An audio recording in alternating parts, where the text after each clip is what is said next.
नमस्कार, मैं Surendra Nishad, loco pilot. यदि आप रेलवे जॉब्स की तैयारी करते हैं तो आप लोगों के लिए यह वीडियो बहुत बेनिफिशियरी होने वाला है, क्योंकि आज मैं बताऊंगा कि यदि रेलवे में आप सिलेक्ट हो जाते हैं, चाहे किसी पोस्ट पर, ग्रुप डी या फिर इससे बड़ी पोस्ट पर कोई, तो कैसे डिपार्टमेंटल वैकेंसी में आप पेपर देकर बड़े से बड़ी पोस्ट तक आ सकते हैं। नई वैकेंसी भी आई, उसके बारे में डिस्कस करेंगे, सारा कुछ डिटेल्स बताएंगे, तो वीडियो को लास्ट तक ज़रूर देखिए। मैं आप लोगों को एक बात बार बार ये बताता हूँ कि आप रेलवे में किसी तरह एक बार एंट्री ले लीजिए, चाहे ग्रुप डी की पोस्ट हो, चाहे किसी भी पोस्ट, छोटी मोटी पोस्ट एक बार आ जाएंगे तो आप जो है डिपार्टमेंटल जो वैकेंसी निकलती है उसमें आसानी से फॉर्म भर के बड़ी से बड़ी पोस्ट पा पाएंगे। तो अभी जो वैकेंसी निकली उसके बारे में चलिए डिटेल्स आप लोगों को बताता हूँ।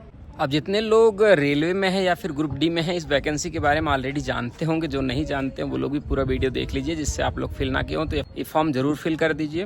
देखिए, CCTC अर्थात TT की वैकेंसी है, जिसमें 83 पोस्ट पर वैकेंसी निकली हुई है।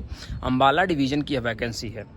LDCE अर्थात लिमिटेड डिपार्टमेंटल कॉम्पिटिटिव एग्जामिनेशन के थ्रू यह वैकेंसी निकली है।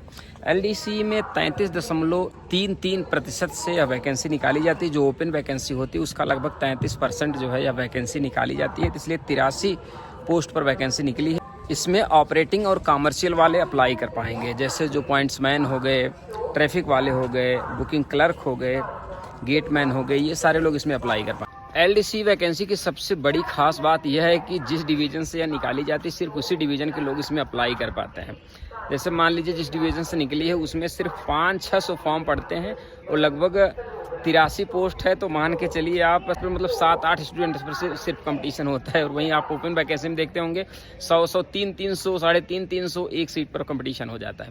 इसलिए मैं आप लोगों को कहता हूं, जब भी आप रेलवे की तैयारी कर रहे हैं तो यह बिल्कुल मत सोचिए कि कौन सा आपको डिपार्टमेंट मिल रहा है, कौन सी नौकरी मिल रही है। बस एक बार रेलवे में आ जाइए, डिपार्टमेंटल वैकेंसी देकर आप अच्छे से अच्छी पोस्ट पर पहुँच पाएंगे। सबसे बड़ी बात है, इसमें एक ही पेपर होता है, फिजिकल मेडिकल होना नहीं, क्योंकि आप रेलवे में ही होते हैं।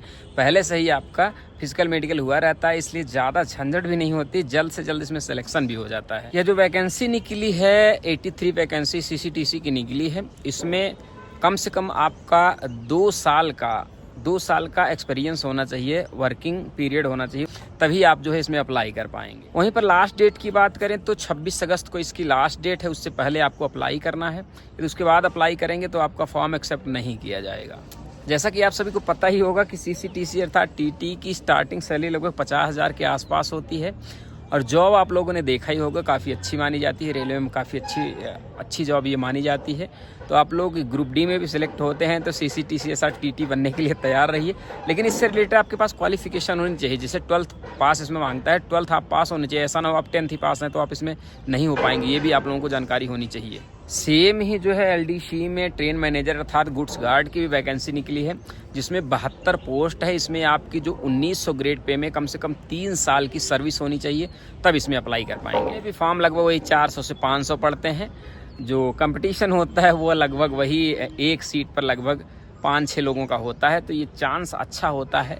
जैसे आप लोग आ जाते हैं रेलवे में तो चांस अच्छा होता है सिलेक्ट होने का। सिलेक्ट होने के बाद आप लोग अच्छी खासी जॉब पर जा पाते हैं। इतना ही नहीं, GDC के थ्रू भी वैकेंसी निकलती है, जनरल डिपार्टमेंटल कॉम्पिटिटिव एग्जामिनेशन। ये होता है, ये मतलब पूरे जैसे नॉर्दर्न रेलवे की निकल रही है, नॉर्दर्न रेलवे सभी लोग अप्लाई कर पाएंगे। जो GDC होता है, जनरल डिपार्टमेंटल कॉम्पिटिटिव एग्जाम्स, वो पूरे जोन के लोग अप्लाई कर पाते हैं। जैसे नॉर्दर्न रेलवे से है, आप नॉर्दर्न रेलवे के सारे लोग अप्लाई कर पाएंगे, लेकिन जो LDC होता है वो सिर्फ उसी डिवीज़न के लोग अप्लाई कर पाते हैं जिस डिवीज़न में वैकेंसी निकलती है।